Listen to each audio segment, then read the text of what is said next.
Radio Passion Plus.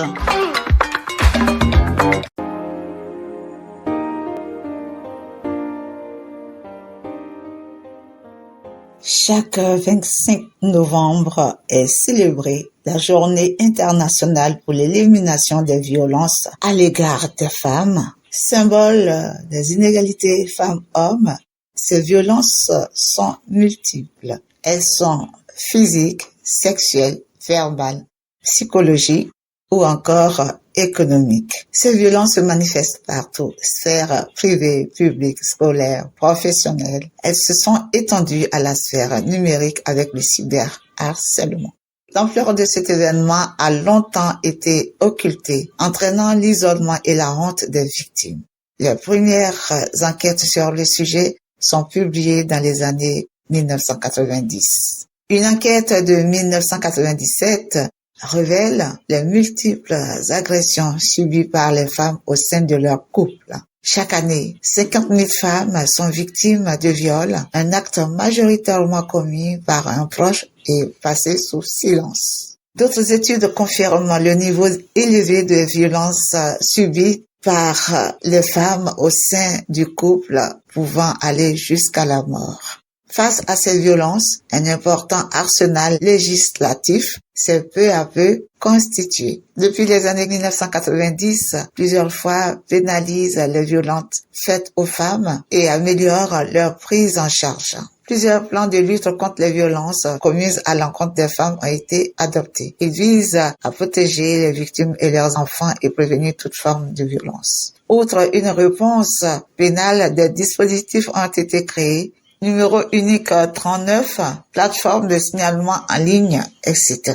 En 2017, le mouvement MeToo encourage les femmes à dénoncer les viols et agressions sexuelles qu'elles ont subis. En 2019, le gouvernement a organisé un Grenelle des violences conjugales pour renforcer la protection des victimes. À l'origine de ce Grenelle, un constat. En France, une femme meurt tous les 2 jours sous les coups de son conjoint ou de son ex-conjoint. Le nombre de victimes tuées au sein du couple, très majoritairement des femmes, reste élevé chaque année.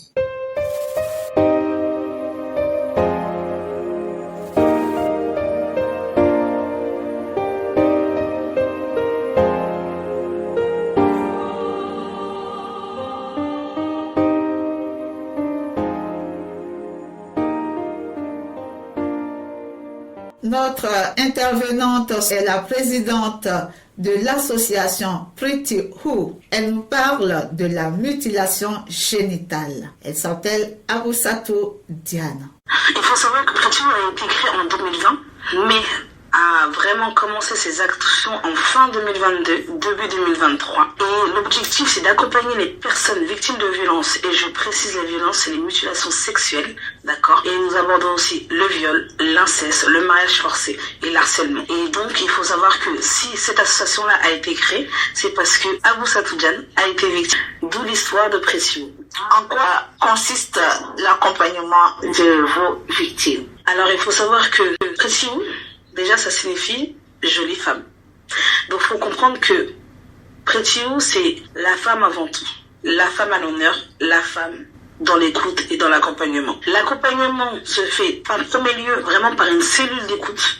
Tout ce qui va être une cellule d'écoute, de bienveillance. Donc, vous pouvez nous contacter par téléphone. Il y a un numéro qui est mis en place. On est également sur le réseau parce qu'on fait une émission tous les mercredis sur TikTok et Instagram. Et avant de faire autre chose, parce que nous, notre objectif, c'était vraiment de libérer la parole. C'est que les femmes libèrent la parole quand elles ont été victimes de violences. Et par la suite, nous avons décidé de faire des ateliers de groupe de parole. Des ateliers qu'on appelle miroirs. L'objectif, c'est que les femmes se regardent à travers un miroir et elles voient comment elles se sentent. Et elles essaient de se valoriser à travers ça. Et ensuite, nous avons développé, et tout doucement, nous essayons de développer tout ce qui est l'automaquillage, l'atelier bien-être. Madame la présidente, on va parler de mutilation sexuelle. Qu'est-ce que ça fait d'être mutilée? Si vous voulez connaître mon histoire, déjà il faudrait la regarder un peu plus sur YouTube. J'ai fait une interview avec une personnalité publique, Aïssa Moment, et là je prends le temps de raconter mon histoire. Effectivement, j'ai été excisée. Et l'excision, c'est vraiment une mutilation sur l'ablation partielle ou totale du clitoris. Le clitoris, il faut le comprendre, c'est un organe féminin. On a tendance à faire un lapsus avec la circoncision. La circoncision est un bout de peau. Donc imaginez-vous qu'on coupe un bout de pénis. C'est ce qu'il faut comprendre. C'est un organe, le clitoris, et il est simplement là pour le plaisir féminin. Il y a beaucoup de personnes qui ne savent pas et connaissent peu leur corps, alors que s'ils savaient les conséquences et les répercussions que ça donne, ça serait pas pareil. Vous avez déjà agi où concrètement, ici en Occident, en France, où vous allez un peu au-delà, parce que nous savons qu'il y a des pays d'Afrique où c'est encore d'actualité.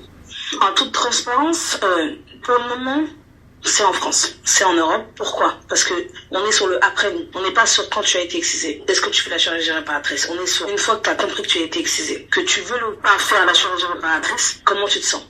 C'est vraiment notre question qu'on pose. Et on se rend compte que on parlait pas de ce sujet-là. On découvre notre excision une fois qu'on est marié, une fois qu'on va voir un gynécologue, une fois qu'on est enceinte.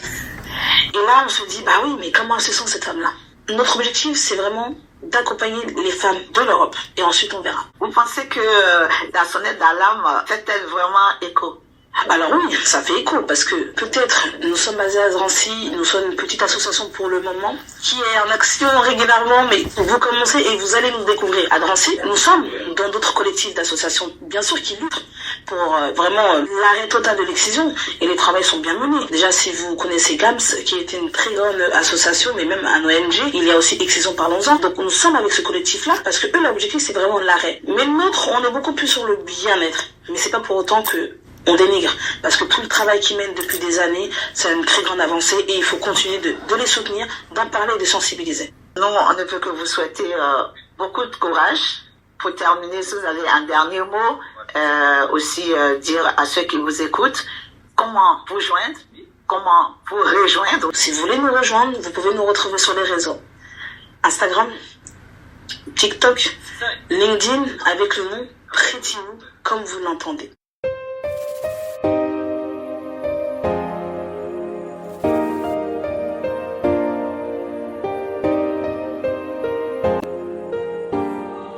Il est évident que les violences faites aux femmes ne sont pas un phénomène isolé, mais un problème systémique qui touche tous les aspects de la société.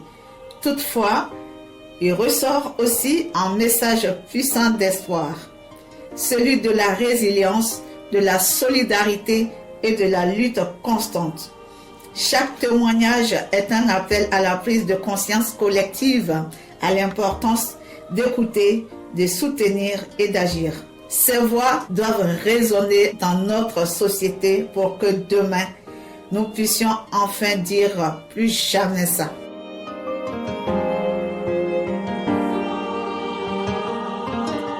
Nous disons également merci à M.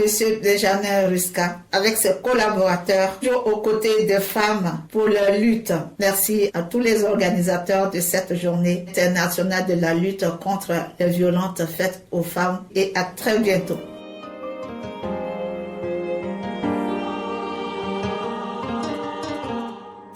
Merci de nous avoir suivis et n'hésitez pas à télécharger gratuitement notre application via Google Play et App Store. Vous avez également le site de Radio 2P, https://radio2p-ongcdc.fr. Merci et à bientôt.